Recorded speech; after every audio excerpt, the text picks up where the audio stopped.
दरम्यान एकीकडे कल्याण डोंबिवलीमध्ये हा सगळा ड्रामा पाहायला मिळतोय, तर तिथे मुंबई महापालिकेसाठी ठाकरेंच्या शिवसेनेनं बुधवारी गट नोंदणी केली।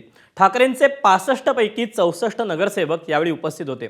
त्यामुळे साहजिकच गैरहजर असलेल्या एका नगरसेवकाची जोरदार चर्चा झाली। ठाकरेंच्या गोटातून एक नगरसेवक वजा झाला का अशी शंकाही उपस्थित केली गेली। मात्र तो नगरसेवक आज हजर झाला। कुठे होता तो नगरसेवक आणि त्याच्या गैरहजेरीवरून कोणतं राजकारण रंगलं याचा आढावा घेणारा पुढचा राजकीय शोलेचा हा रिपोर्ट। डॉक्टर सरिता म्हस्के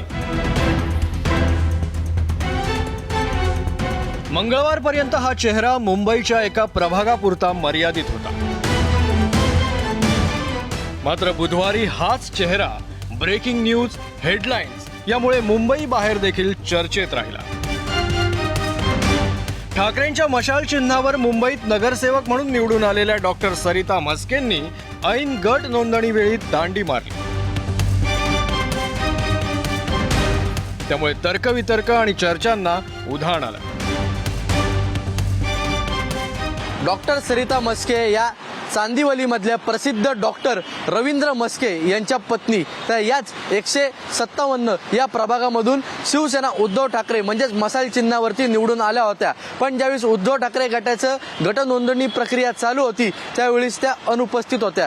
त्यावरून एकच प्रश्नचिन्ह निर्माण झालं, ते म्हणजे त्या कोणाच्या गळ्याला लागल्या, भाजपच्या की शिवसेनेच्या, असा प्रश्न उपस्थित झाला। पण उद्धव ठाकरे गटाचे प्रत्येक जो नेता समोर येत माध्यमांसमोर तो एक गोष्ट सांगत होता की डॉक्टर सरिता म्हस्के या आमच्या संपर्कामध्ये आहेत। आणि कालच म्हणजे आज पहाटे सरिता म्हस्के या उद्धव ठाकरे गटाच्या मिलिंद नार्वेकर यांच्याशी संपर्क झाला आणि ते थेट त्यांना घेऊन उद्धव ठाकरेंकडे गेले आणि त्यानंतर गट नोंदणी प्रक्रियेसाठी डॉक्टर सरिता म्हस्के यांना कोकण भवनमध्ये घेऊन गेले। गट नोंदणी करून ठाकरेंच्या शिवसेनेचे सगळे नगरसेवक घरी परतले।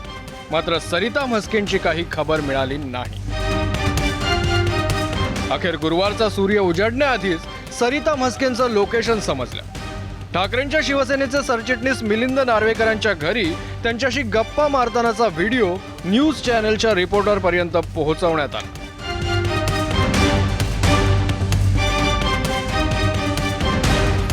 सकाळी स्वतः मिलिंद नार्वेकर डॉक्टर सरिता म्हस्केंना घेऊन उद्धव ठाकरेंच्या भेटीसाठी मातोश्री बंगल्याच्या दिशेनं रवाना झाले।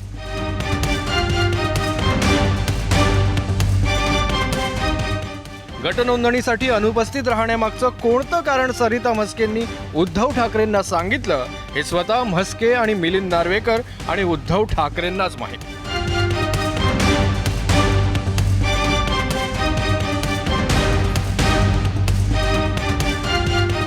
मात्र गटनोंदणीसाठी नवी मुंबईतल्या कोकण भवन इथे दाखल झाल्यावर सरिता म्हस्केंनी कोणती स्टोरी सांगितली तुम्हीच ऐका।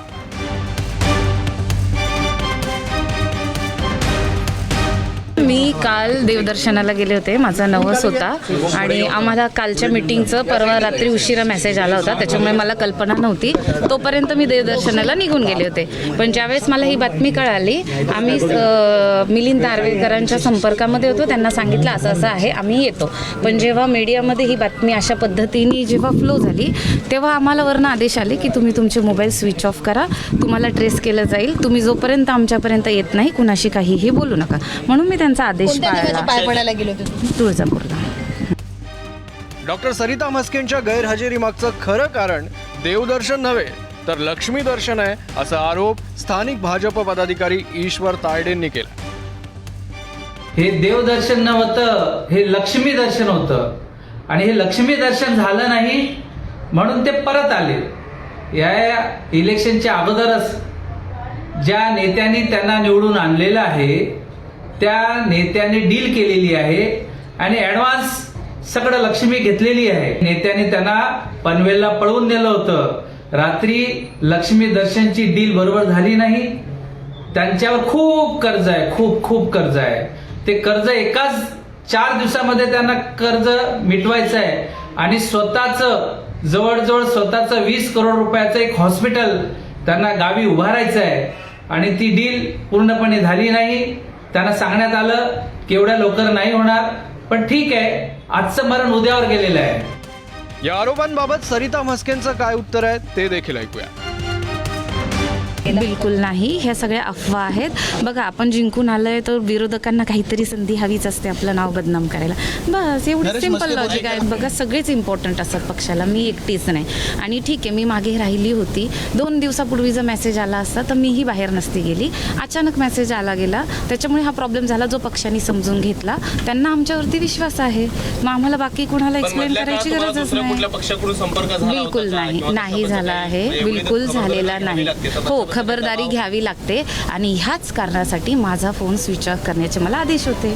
सरिता म्हस्केंनी कोकण भवनात अधिकृतरित्या ठाकरेंच्या शिवसेनेचा सदस्य म्हणून गट नोंदणीची प्रक्रिया पूर्ण केली आहे. त्यामुळे तुर्तास तरी वजाबाकी टळली आहे. पण असं असलं तरी 65 नगरसेवक पक्षाशी एकनिष्ठ ठेवण्याचं आव्हान उद्धव ठाकरेंसमोर कायम असेल. कारण रात्र आणि दिवस दोन्ही नगरसेवक फोड्यांचे आहेत. निलेश बुधावले, एबीपी माझा, मुंबई. एबीपी माझा, उघडा डोळे बघा नीट.